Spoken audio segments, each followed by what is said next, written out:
Imagine um quarto silencioso, cortinas pesadas de veludo caindo até o chão, apenas algumas velas acesas. No centro, uma cama envolta por um tecido branco como a neve. Esse não é um quarto qualquer. É a câmara de uma rainha. E essa não será uma noite qualquer. Na Idade Média, a primeira noite de casamento de uma rainha não era um momento de intimidade. Era um ato de Estado. Um ritual político. Uma cerimônia que podia unir ou destruir dinastias inteiras. A consumação de um casamento real não era cercada de romantismo, mas de expectativas políticas e religiosas, espionagem e humilhações disfarçadas de tradição. O silêncio desse momento escondia séculos de práticas brutais, institucionalizadas e naturalizadas por reis, nobres e clérigos. Hoje vamos atravessar a porta desse quarto e mergulhar na realidade de uma noite de núpcias real medieval. Uma realidade em que o corpo de uma mulher podia carregar o destino de um império inteiro. Esse não é um conto de fadas, é a verdade por trás dos castelos e coroas que os livros raramente contam. Na Idade Média, o casamento entre nobres e reis não era um ato de amor. Era uma transação, uma negociação de poder, terras, alianças e legitimidade. Para muitas rainhas, o dia do casamento era o início de uma prisão. A cerimônia pública, repleta de cânticos, hinos e bênçãos religiosas, escondia a parte mais crua do ritual, a chamada noite de prova. Em diversas cortes europeias, a primeira noite do casal real era testemunhada de alguma forma. Em alguns casos, literalmente, por testemunhas escolhidas. Em outros, por provas físicas apresentadas ao amanhecer. A virgindade da noiva era vista como prova de pureza, mas também como garantia política de que os herdeiros seriam legítimos. Em muitos reinos, logo após a festa, a corte conduzia o casal ao quarto nupcial. Isso era feito de forma cerimonial, com música, comentários e até risadas cínicas dos presentes. Não havia espaço para privacidade ou romance. Os nobres assistiam à entrada do casal, e em algumas tradições, como em certas regiões da França, Inglaterra e Espanha, até os ajudavam a preparar a cama. Havia inclusive quem fizesse comentários sobre a fertilidade da noiva, seu porte físico e sua juventude. Tudo era visto como parte do espetáculo político. Quando a porta se fechava, o quarto não ficava exatamente vazio. Era comum haver criados ou testemunhas do clero em uma sala anexa ou mesmo próximos à cama, prontos para relatar depois se o ato havia sido consumado. A consumação do casamento não era apenas uma expectativa, era uma obrigação de Estado. Se ela não acontecesse, o casamento poderia ser anulado. Em alguns casos, inclusive, a própria igreja determinava a anulação, declarando a união incompleta. A prova mais comum de que a relação havia ocorrido era o lençol manchado de sangue, apresentado publicamente ou aos membros da corte mais próximos. Esse lençol se tornava um símbolo político. Se houvesse sangue, significava que a noiva era virgem e que a união estava selada. Se não houvesse, boatos e intrigas começavam imediatamente a circular. Acusações de impureza podiam destruir alianças inteiras. Rainhas foram depostas por causa de um lençol limpo. A pressão psicológica sobre essas mulheres era imensa. Muitas tinham entre 13 e 17 anos, vindas de outros países, falavam outra língua, e eram entregues a homens que muitas vezes jamais tinham visto antes. Casavam-se não por escolha, mas por ordem. E naquela noite, sabiam que não estavam ali como pessoas, mas como peças de um tabuleiro de poder. O corpo da rainha não era seu. Era um território, pertencia à coroa, à igreja, à dinastia e aos conselheiros que tramavam alianças e guerras. A primeira gravidez sempre era acompanhada como um assunto de Estado. A noite de núpcias era apenas o primeiro capítulo de uma vigilância constante. Se a rainha demorasse a engravidar, acusações de infertilidade eram comuns, mesmo quando o problema estava no próprio rei. A infertilidade feminina era vista como um fardo político e religioso. Em muitos casos, as rainhas eram humilhadas publicamente.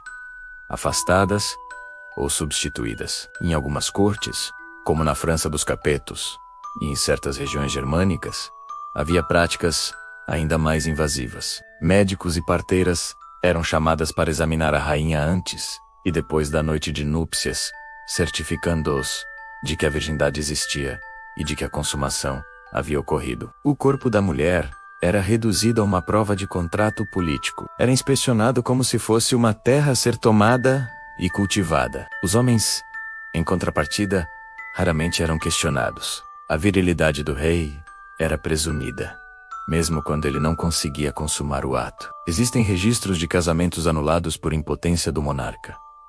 Mas nesses casos, as pressões recaíam com violência sobre a rainha também. Muitas vezes, ela era acusada de encantar ou amaldiçoar o marido. A igreja usava essas situações para reafirmar seu poder. Nenhum casamento era verdadeiramente válido se não houvesse consumação. A palavra prova era uma obsessão, e a ausência de prova podia significar guerra. Imagine uma aliança selada entre dois reinos. Imagine reis e nobres aguardando do lado de fora, ansiosos por uma mancha de sangue em um lençol. Imagine boatos nascendo no corredor, intrigas sendo semeadas por conselheiros rivais, olhares desconfiados. Essa era a realidade.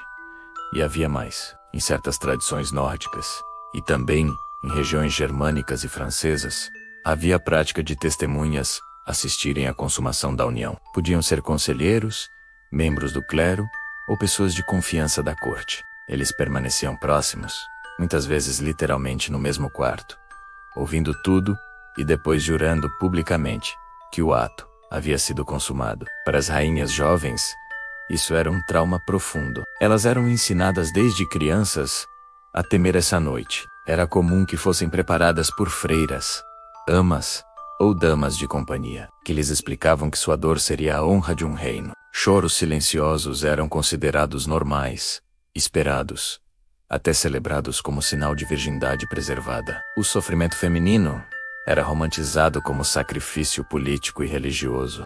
O que acontecia depois dessa noite definia o futuro de muitas mulheres. Se a consumação era bem-sucedida e a rainha engravidava, ela conquistava certo status. Tornava-se mãe da dinastia. Recebia respeito e poder relativo dentro da corte, embora sempre limitado pelos conselheiros homens. Mas se não engravidasse, a vida virava um inferno. Médicos, padres e conselheiros a cercavam, sugerindo rituais, remédios e até exorcismos para curá-la. Existem registros de rainhas submetidas a banhos forçados, dietas estranhas e até práticas supersticiosas para engravidar. Algumas eram obrigadas a rezar nos pés de altares, outras a participar de rituais humilhantes, que hoje seriam considerados tortura. Tudo isso em nome da fertilidade e da linhagem. Se a pressão era forte, as consequências do fracasso eram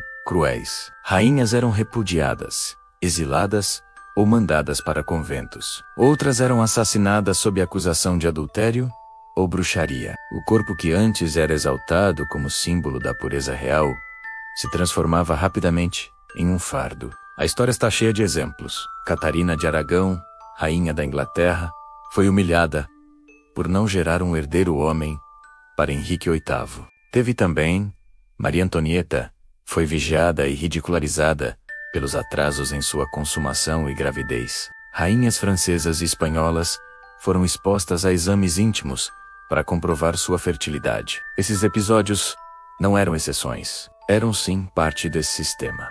E o mais perturbador é como tudo isso era justificado. A igreja pregava que o casamento era sagrado e a mulher deveria servir ao marido e à vontade divina. A corte via a rainha como um ventre sagrado, mas não como uma pessoa. Era uma engrenagem de um mecanismo político que alimentava impérios. A noite de núpcias, nesse contexto, não era um momento de amor. Era um ritual de poder.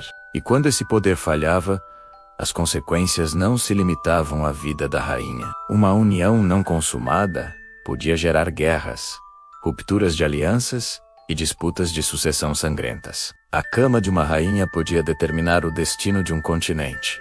A noite de casamento das rainhas medievais foi por séculos um teatro político encenado sobre corpos femininos, um espetáculo no qual a dor era transformada em símbolo de honra. A privacidade era inexistente e a intimidade era propriedade de um Estado. O que para muitos livros de história parece como simples alianças matrimoniais, foi na realidade um sistema de controle e submissão profundamente enraizado nas estruturas de poder da Idade Média.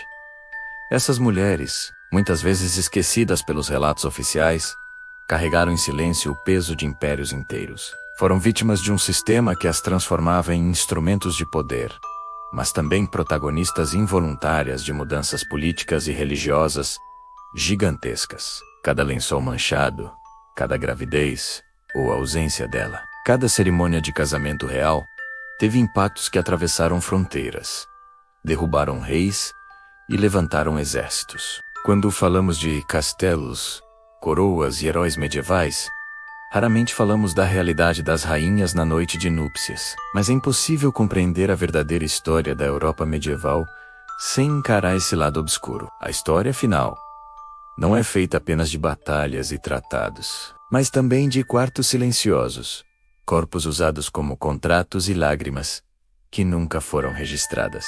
Se você chegou até aqui, parabéns! Você ouviu o que muitos livros preferem silenciar. Este é o tipo de história que revela a face crua da humanidade. E aqui, na Arca dos Relatos, é exatamente isso que contamos. Verdades escondidas sob camadas de lenda e poder. Se inscreva. Viaje junto com a gente nessas histórias que moldaram o mundo que temos hoje. Obrigado por acompanhar e esse é só o começo.